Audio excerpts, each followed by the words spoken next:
Ողջույն սիրելի ընկերներ, ես Գայանեն եմ, մասնագիտությամբ դեղագետ, երկու բալիկների մայր և Baby Box Armenia մոր և մանկան պրոյեկտի հիմնադիր։ Այսօրվա մեր եթերի ժամանակ խոսելու ենք շատ հետաքրքիր և շատ ակտուալ թեմայի մասին։ Եթե դուք դեռ հղի չեք, ամուսնացել եք և պլանավորում եք հղիությունը, ապա այս եթերը ձեզ համար է։ Եկեք խոսենք պրեգրավիտար նախապատրաստության մասին, այսպես կոչված հղիության պլանավորման մասին։ Պրեգրավիտար պատրաստությունը դա կանխարգելիչ, բուժիչ և ախտորոշիչ միջամտությունների համալիր է, որը նպատակաուղղված է առողջ բեղմնավորման, առողջ հղիության ընթացքի և առողջ բալիկի լույսաշխարհ գալուն։ Առողջապահական միջազգային կազմակերպության կողմից ևս հաստատված է պրեգրավիտար նախապատրաստությունը և որոշ երկրների բժշկական կազմակերպություններում և համալիրներում ևս այդ պրոցեսը շատ կարևոր է և պրեգրավիտար պատրաստությունը անհրաժեշտ է նաև մեզ և ես խորհուրդ եմ տալիս այս փուլին ավելի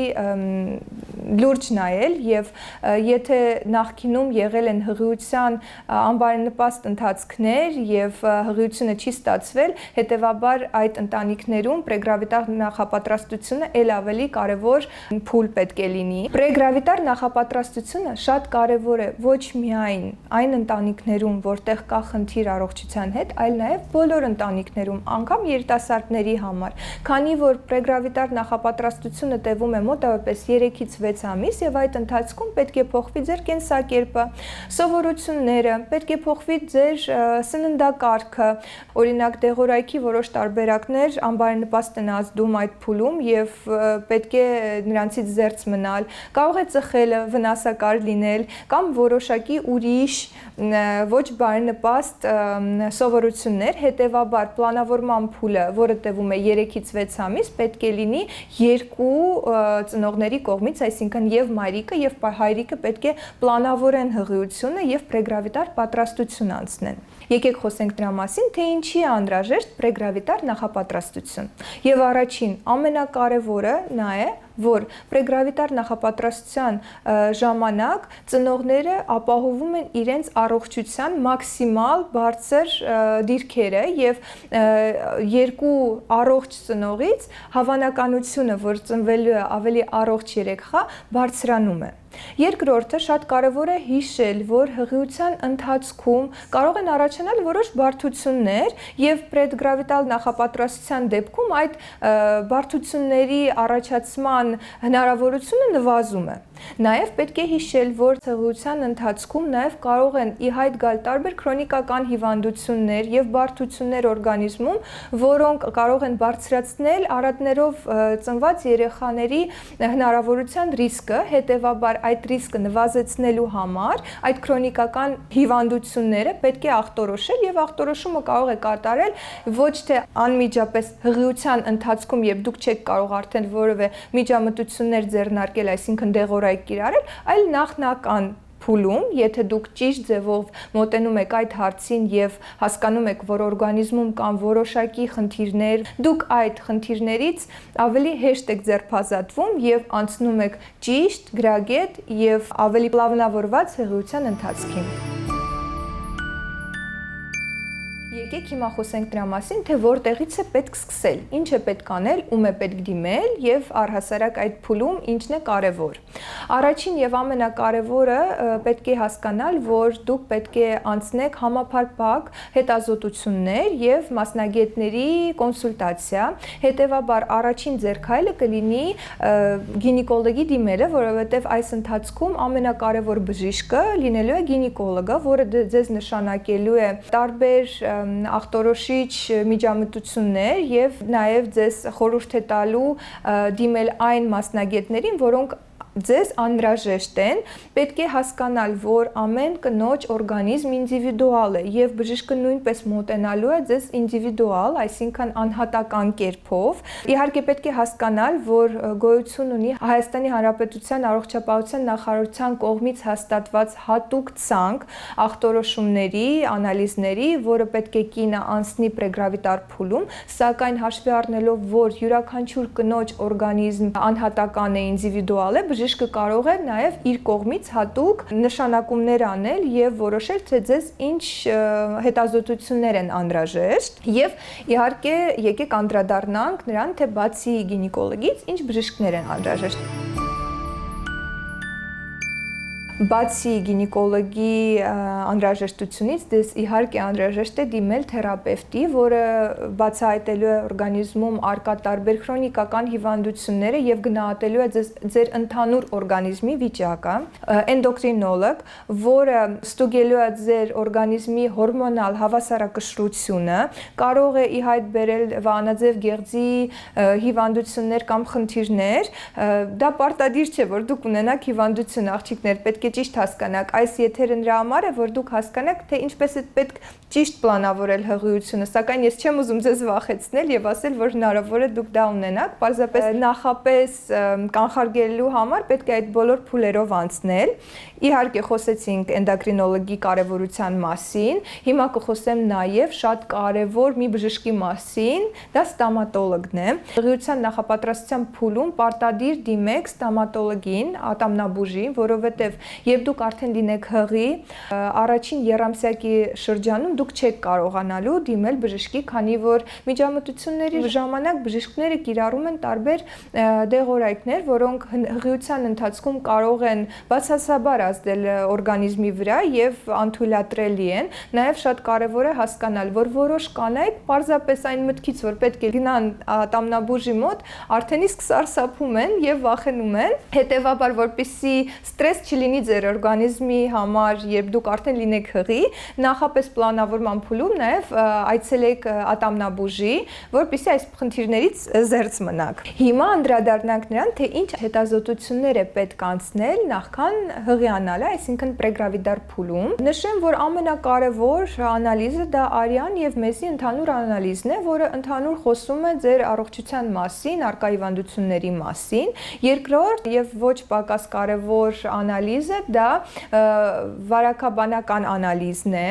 Հորմոնների անալիզը շատ կարևոր է, քանի որ հորմոնների դիսբալանսը օրգանիզմում կարող է բերել տարբեր խնդիրների։ Պետք է նաեւ ստուգել ռեզուս գործոնը եւ հասկանալ, թե կնոջ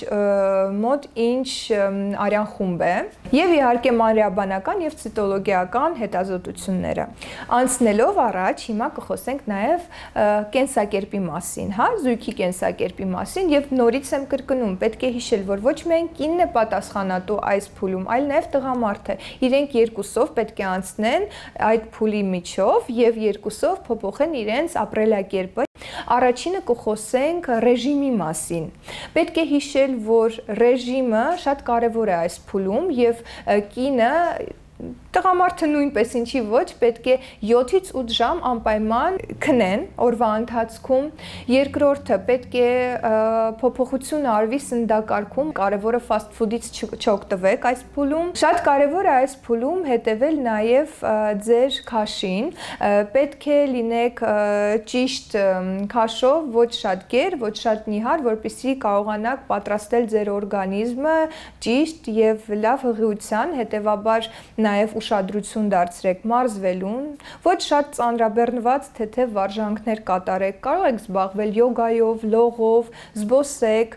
բայց չծանրաբեռնեք օրգանիզմը, սա եւս բացասաբար է ազդում օրգանիզմի վրա, եթե ծանրաբեռնվածությունը շատ ուժեղ է։ Պետք է հաշվի առնեք, որ պլանավորման փուլում նաև շատ կարևոր է ստրեսը, հետեւաբար փորձեք նվազեցնել ստրեսի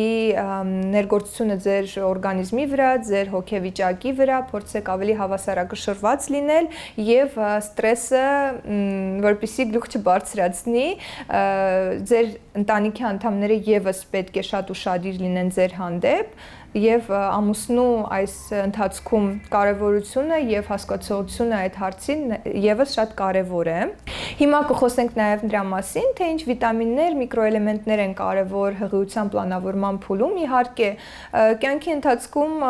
մենք ստանում ենք տարբեր վիտամիններ, կան վիտամիններ, որոնք մենք ստանում ենք սննդով, կան վիտամիններ, որոնք մենք հավելումներով պետք է օգտագործենք, սակայն կան որոշ վիտամիններ, որոնք հղիության պլանավորման փուլում շատ կարեւոր են։ Իհարկե, հաշվի ենք առնում, որ դրանք պետք է ցուցված լինեն ձեր բժշկի կողմից։ Ինքնուրույն դուք ոչինչ չպետք է անեք, սակայն կան վիտամիններ, որոնք անմիջապես պլանավորման փուլում շատ կարևոր են, դրանցից է ֆոլաթթուն։ Ես դες նշեմ, որ երեխայի նյարդային խողովակը ձևավորվում է առաջին շաբաթների ընթացքում եւ սովորաբար այն մայրիկները, որոնք դեռևս չգիտեն, որ իրենք հղի են եւ չեն պլանավորում հղիությունը, կարող է ունենան պակաս օրգանիզմում ֆոլաթթվի եւ այդ շրջանում անմիջապես այդ պակասը կարող է անդրադառնալ բալիկի վրա, հետեւաբար եթե նախապես պլանավորել հղիությունը եւ 3 ամսվա ընթացքում դիմել բժշկին, հասկանալ, որ ֆոլաթթվի մակարդակը օրգանիզմում ցածր է եւ կիրառել ֆոլաթթուն, ապա երեխայի նյարդային խողովակը ել ավելի նորմալ ձևով կձևավորվի, հետեւաբար ֆոլաթթուն շատ կարեւոր է այս փուլում։ Երկրորդ եւ ոչ պակաս վիտամինը դա վիտամին D-ն է, որը օրգանիզմում մենք ավելի շատ ստանում ենք արևոտ սեզոնին, եւ որ արևը պակաս է, օրգանիզմում նա նորմալ չի արտադրվում եւ հետեւաբար անհրաժեշտություն է լինում լրացնել, սակայն եւս մեկ անգամ կրկնում եմ, բժշկի ցուցումից հետո պետք է լրացնել վիտամին D3-ը։ Վիտամին D3-ը պատասխանատու է մեր օրգանիզմի ոսկրային հյուսվածքների ձևավորման հարցում։ Նաեւ ոչ պակաս կարեւորություն ունի օրգանիզմում ֆերիցինը եւ յոդը, որոնք պատասխանատու են մեր օրգանիզմի նյութափոխանակության համար։ Այս գլխավորապես կարևոր վիտամինների մասին խոսեցինք, սակայն վիտամինները եւ միկրոէլեմենտները, տարրերը շատ են օրգանիզմում եւ անհատական մոտեցումը շատ կարևոր է։ Բժշկի դիմելուց հետո նոր կարող եք բացահայտել ինչի կարիքը դուք ունեք եւ ըստ այդ կարիքի կատարեք հետազոտություններ եւ օգտագործեք հետեւյալ վիտամինները ըստ բժշկի ցուցման։ Հիմա կխոսենք եւս մի կարևոր թեմայի մասին հղիության պլանավորման փուլում, դա ինտերգենետիկ ինտերվալն է, որը երկու երեխաների միջև է լինում։ Պետք է նշեմ, որ դա 24 ամիս եւ 9 ամիս է։ 9 ամիսը դա այն փուլն է, երբ դուք հղի եք, եւ 24 ամիսը դա այն փուլն է, երբ որ դուք կերակրում եք բալիկի, խնամում եք եւ վերականգնվում եք։ Հետեւաբար մոտավորապես 3 տարի ինտերվալ է անհրաժեշտ, որպեսզի դուք լիովին վերականգնվեք եւ հաջորդ երեխային ունենաք։ Եվ այսպես այսօր մենք խոսեցինք շատ կարևոր թեմայի մասին, պրեգրավիդար նախապատրաստության մասին, այսինքն հղիության պլանավորման մասին, որի ժամանակ մենք պատրաստում ենք մեր օրգանիզմը երեխայի, առողջ երեխայի լուսաշխար գալուն եւ նվազեցնում ենք հղիության ընթացքում տարբեր խնդիրների առաջացման ռիսկերը։ Հույս ունեմ, որ այսօրվա մեր եթերը ձեզ համար հետաքրքիր էր, որոշ բաներ դուք որպես նորություն ստացաք ձեր համար, իսկ մենք կհանդիպենք մեր հաջորդ եթերների ժամանակ, առողջություն ենք մաղթում ձեզ եւ ձեր հարազատներին։ Մինչ նոր հանդիպում։